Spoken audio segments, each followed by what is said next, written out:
오늘 날씨가 추워지니까 이제 그만하셔도 제가 마음으로 감사히 받겠습니다.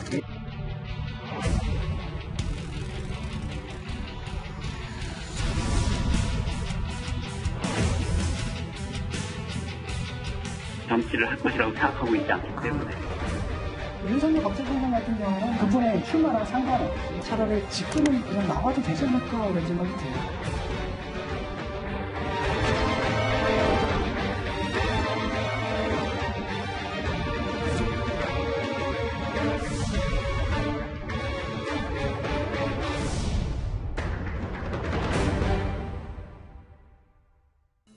예, 먼저 3위부터 만나보도록 하겠습니다.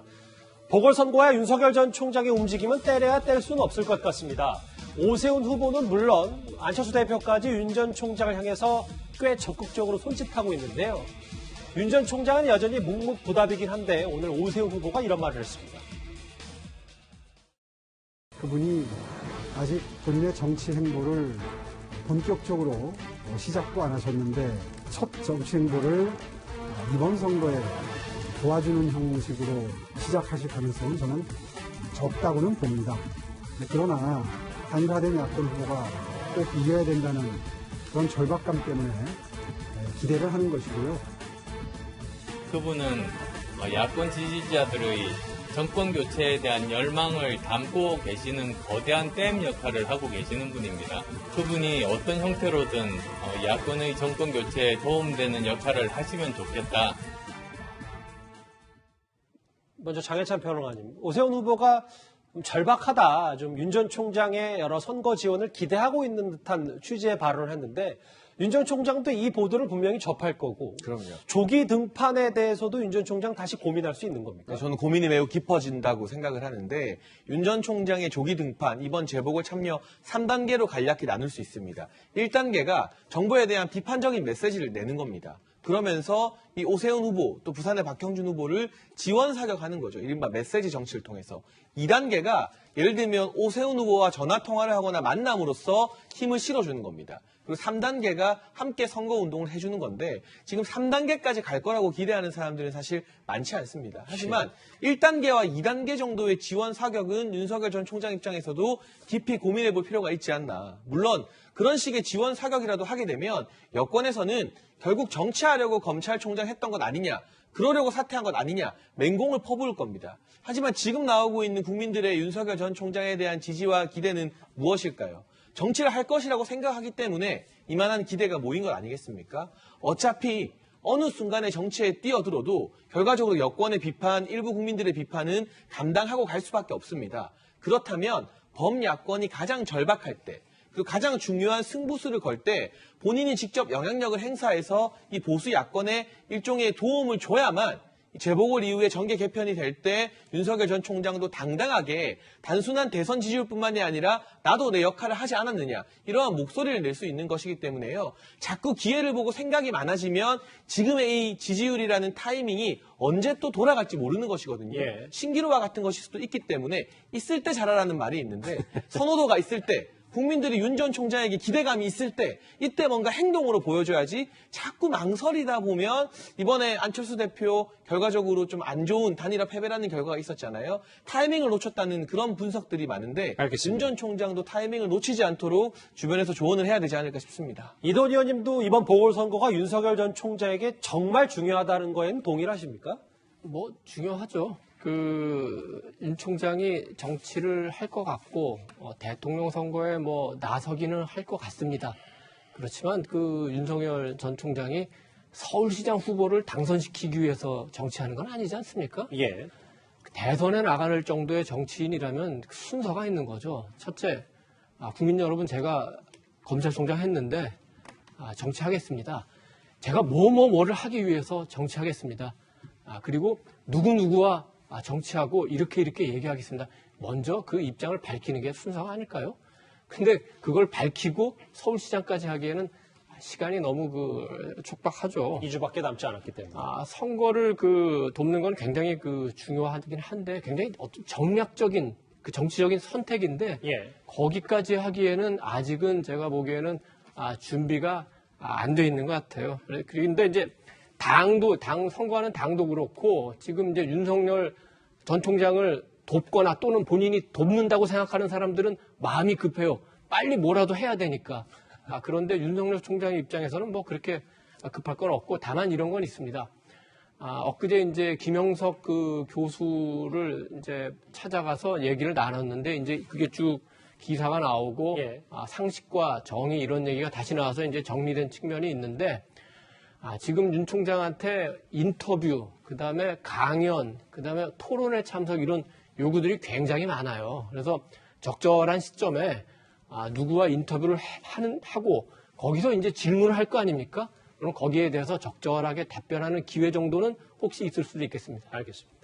윤 전 총장 조기 등판론에 대해서 두 분은 뭐 다소 좀 온도차가 있으신 것 같은데요. 윤석열 전 총장은 아직도 어떤 움직임도 어떤 메시지도 내놓고 있지는 않습니다. 그런데 야권에서는 이미 윤 전 총장을 중심으로 정계 개편이 시작됐다는 메시지까지 나왔는데요. 그런데 여권 인사들의 생각은 다릅니다. 야권의 정계 개편이 이번 서울시장 선거 그리고 윤석열 전 검찰총장 등으로 맞물려서 이미 시작이 됐어요. 저는 그렇게 정치를 할 것이라고 생각하고 있지 않기 때문에 정치 중립을 생명으로 여겨야 되는 검사로서 정치 검사가 되는 것, 더군다나 검찰총장이 그러하다는 것 사실은 되게 비정상적인 거죠. 뭐 영상을 쭉 만나봤는데 이승우 변호사님, 제가 좀 주목하는 건 현직 총리는 자꾸 딴소리하는 윤석열 전 총장의 저희가 의심스럽다고 했고 전직 비서실장은 윤 전 총장이 국가 운영할 소양과 훈련이 안 돼서 결국 정치를 안 할 것이다. 노영민 전 비서실장이 꽤 이 얘기를 많이 하고 있거든요.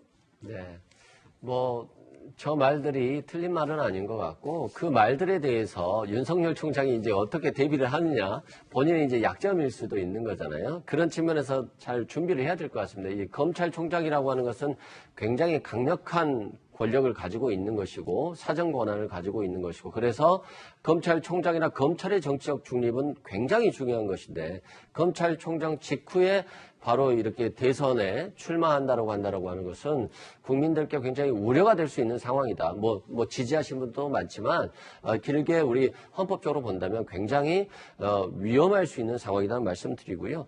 또 우리 국민들께서라든가 또는 민주당에서도 그런 말을 많이 했잖아요. 나올 거야, 나오겠지 이런 말들을 했잖아요. 예. 결국에는 이제 그게 이제 현실화되고 있는 상황이고 그렇다고 보면 과거에 윤석열 총장이 했던 수사들이 정치를 하려고 저분이 저렇게 수사를 했구나. 그래서 선택적이고 어떤 편파적인 또는 이런 수사를 했구나. 이런 의혹들이 올라올 수 있다. 그런 측면에서 보면 윤석열 총장의 처신도 좀 더 조심해야 될 것 같고 저 개인적으로 보면 윤석열 총장이 이번 4.7 보궐선거 때까지는 움직이지 않을 거라고 보고 있고요. 그게 또 국가적으로 봤을 때 더 좋다는 생각이 들고요. 또 앞으로 실은 우리 많은 과거의 대선 후보들이 여러 가지 과정을 거쳐서 실은 굉장히 인기가 있다가 추락한 후보들이 있었는데 예. 이제까지 윤석열 검찰총장은 실은 언론의 검증에 있어서 생각보다 자유로웠다는 생각이 들고요. 굉장히 비판적인 언론의 공격은 없었다. 그래서 앞으로 윤석열 총장이 출마하겠다라고 하는 의사를 표현함과 동시에 가족이든 본인이든에 대해서 굉장히 냉엄한 어떤 언론의 그런 평가가 있을 걸로 보여집니다. 좀 비판적인 시각으로 좀 보시는 것 같은데 일단 서울 지역의 국한에서는 윤 전 총장의 지지율이 40% 이상 넘어가면서 꽤 지금 급상승의 분위기가 읽혀지고 있긴 합니다. 그런데 이런 윤 전 총장의 지지율 상승에 여권에서는 거품이다 이렇게 평가절하를 하고 있죠. 그런데 이른바 조국 흑서를 썼던 김경률 회계사는 이런 말을 했습니다. 윤석열 후보는 제가 보기에는 발광체가 아니고 반사체입니다. 그러니까 그건 스스로 커나가지는 못할 것 같습니다. 윤석열은 반사체이고 발광체는 아니다. 그건 문재인 대통령에 해당하는 말씀이죠. 본인들 스스로의 자기 고백의 다름 아니라고 생각하고요. 아이고 윤석열 지지율 저거 금방 꺼질 거야 거품이다라고 했는데 사실 거품이 아니라 유지가 되고 있단 말이죠. 많은 국민들이 뭐라고 얘기하냐면 이쪽하고 그다음에 국민의힘 쪽이 연대를 해가지고 어떤 식으로 정권을 좀 탈원해야 돼야 되지 않겠느냐라는 생각들을 많은 국민들이 하고 있어요. 참 한 인물을 두고 이렇게 극단적인 평가가 갈리는 것도 이례적인 것 같은데요. 김근식 교수님. 진정 교수는 지지율 거품이 아니라고 했고 김경률 전 회계사 집행위원장도 아니 감시 제대로 한 건 검찰뿐이니까 그 결과가 윤석열 전 총장 지지율이다. 이해찬 전 대표의 말과는 많이 다른데요. 그러니까 여권이나 민주당에서는 윤석열 총장의 정치 행보에 대해서 지속적으로 비판 입장을 갈 수밖에 없고요. 특히나 이제 정치를 하려고 검찰총장 하면서 권력과 맞서지 않았느냐는 그 의구심을 계속 이야기를 할 수밖에 없다고 봅니다. 그러나 이제 그 논란은 뭐 오롯이 윤석열 총장이 실제로 정치에 참여했을 때 국민들이 판단할 몫이라고 보고요. 문제는 정치의 의도나 정치의 시작이 올바랐느냐에 대한 것은 제가 볼 때 초기의 논란으로 금방 정리가 될 겁니다. 문제는 뭐냐면 관건은 뭐냐면 윤석열 총장이 정치를 시작해서 선언을 했을 때 야권 지지층이 정권 교체를 바라는 그 열망과 분노, 정권 심판에 대한 의지 이것들이 윤석열 총장에게 오롯이 다 모아져 가지고 정말 지금 유지하고 있는 30% 이상 40%대 저 지지율을 가지고 가느냐의 문제거든요. 이것은 정치하려고 총장했다, 정치 검찰이다라는 비판은 좀 넘어서는 이야기입니다. 왜냐하면 정치 시작에서 정치인이 됐기 때문에 이미 정치인이 된 사람인데 이 정치인 윤석열에게 이제 내년에 정권 교체를 좀 해야 되겠고 내년에 좀 정권을 심판해야겠다는 의지가 굉장히 많은 국민 여론에 있기 때문에 이분들이 거기에 지지를 실어주고 그냥 가는 거거든요. 제가 지금 볼 때 진중권 전 교수나 김경률 회계사가 이야기하는 건 바로 그런 부분을 좀 주시하고 있는 것 같습니다. 그러니까 정치의 시작이 잘못됐느냐 잘 됐느냐는 금방 지나갈 저는 꺼질 불이라고 생각하고 정치가 시작된 마당에 과연 윤석열을 통해서 이 수많은 야권 지지층들이 내년 정권 교체를 위해서 내년 대선에 지지를 몰아줄 것이냐. 이것은 진 교수의 말대로 저는 살아있는 하나의 지지력이라고 생각을 하고 이게 왜냐하면 꺼지지 않는 게 사퇴 이후에 오히려 지지율이 계속 늘어나고 있지 않습니까? 사퇴 이제는 좀 올락날락 했는데 사퇴 이후에 지속적인 그 고공의 지지를 유지하고 있기 때문에 바로 거기에는 정권 교체를 바라는 야권 지지층이 결집되어 있는 현상이라고 저는 생각을 합니다. 네. 지금 사퇴 이후에 자택에서 칩거직인 윤석열 전 총장은 일부 언론을 통해서 메시지를 내고 김영석 명예교수를 만난 것 외에는 이렇다 알려진 근황이 없습니다. 그런데 윤석열 전 총장뿐 아니라 아내인 배우자인 김건희 대표 역시 두문불출하고 있는 상황이어서 여러 언론의 집중 조명을 받고 있습니다.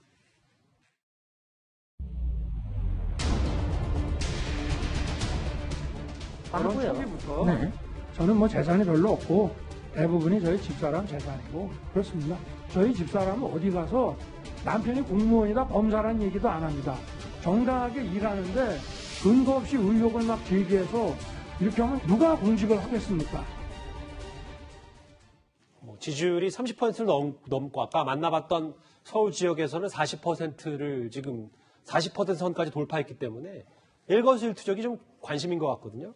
일부 언론 보도를 보니까 이 김건희 대표와 윤석열 전 총장 두 사람이 같이 운동하러 가는 모습을 봤고 총장님이 사모님을 데리고 운동하는 다니는 모습이 좋아 보였다. 이런 보도까지 나왔습니다. 그런데 같이 운동했다는 건 최근을 말하는 게 아니라 윤석열 전 총장 사퇴하기 전에 경비하시는 분께서 목격을 했다. 이런 목격담이 일부 언론에 실린 것이고요. 사퇴 이후에 지지율이 오르고 기자들 또 취재진의 관심이 고조되면서 지금 윤 전 총장 자택 앞에 매일같이 자리를 지키는 기자들이 한둘이 아니라고 합니다. 그러다 보니까 이 집 밑에 있는 헬스장 가는 것도 예전보다 보기 어려워졌다고 하고 있고 실제로 이 배우자인 김건희 대표 사무실 한번 방문했다가 이 기자들의 카메라에 포착된 적도 있지 않습니까? 거의 밖으로 잘 안 나오는 것 같아요. 사람들의 눈에 잘 안 띄는 것 같은데 그 와중에 지금 들리는 전언에 의하면 윤 전 총장이 경제나 외교와 관련된 서적들을 굉장히 탐독하고 있다. 그리고 벌써 각계각층에서요. 이렇게 대선주자 지지율로 두각을 나타내게 되면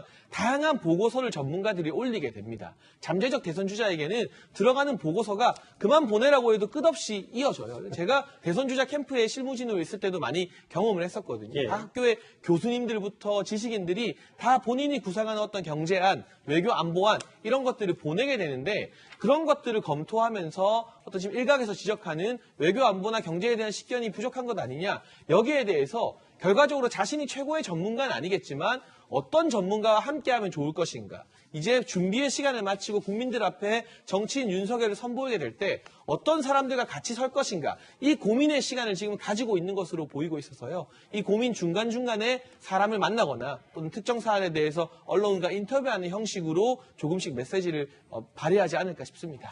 이동현 의원님. 직전에 논평을 해주셨을 때 윤석열 전 총장의 조기 등판론보단 조금 본인이 메시지 관리나 정치 입문하는 시간은 좀 걸릴 것이다라고 말씀하셨는데 여기 그제 저희가 인용했던 김영석 명예교수와의 일담, 그러니까 윤 전 총장이 여러 소용돌이에 휩쓸리다가 퇴임한 뒤에 복잡한 마음을 털어놓을 데가 없던 채 날 찾은 것 같다. 고독감이 많이 느껴졌다. 이런 취지의 발언들 때문에 좀 시간이 더 걸릴 거라고 보시는 거예요? 지금 퇴임 전에 윤 총장이 퇴임하기 전부터 굉장히 많은 분들이 그 정치적 조언을 했어요. 꼭 뭐 정치에 입문한다는 차원보다는 현 정권과 워낙 다투고 있기 때문에 정치적 조언을 했는데 그때 당시에는 이제 충암고등학교 동창들, 서울법대 동창들, 그다음에 이제 사법연수원 동기들이 이제 주로 그 조언을 해줬는데 대선에 나간다, 정치한다 이러니까 이제 조금씩 바뀌어서 어느 정도 이제 전문가 그룹들이 아까 동창들을 좀 대체하는 그런 상황인 것 같습니다. 현재는 뭐 경제 안보 중심으로 자료도 많이 보고 밖에 못 나가니까 지금 살고 있는 그 주상복합 아파트로 몇 분이 찾아와서 이제 집에서 사람들을 만난다고 합니다. 그리고 필요하면 이제 전화 통화도 많이 하고. 잠시만요.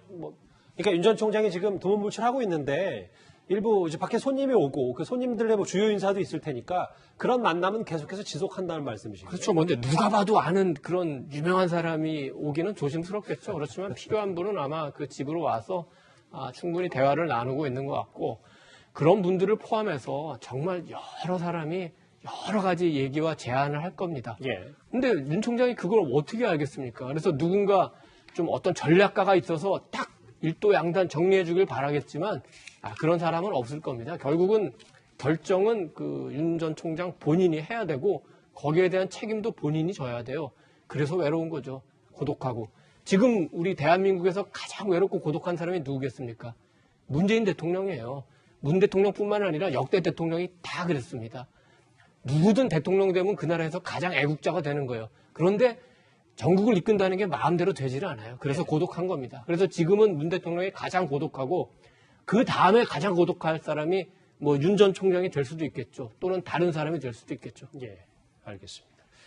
지지율 1위가 거품이냐 아니냐를 두고 지금 여권 인사와 야권 인사들이 지금 갑론을박을 했고 윤 전 총장에게 계속해서 러브콜을 던지고 있는 오세훈 후보 얘기까지 하나하나 정리를 해봤습니다.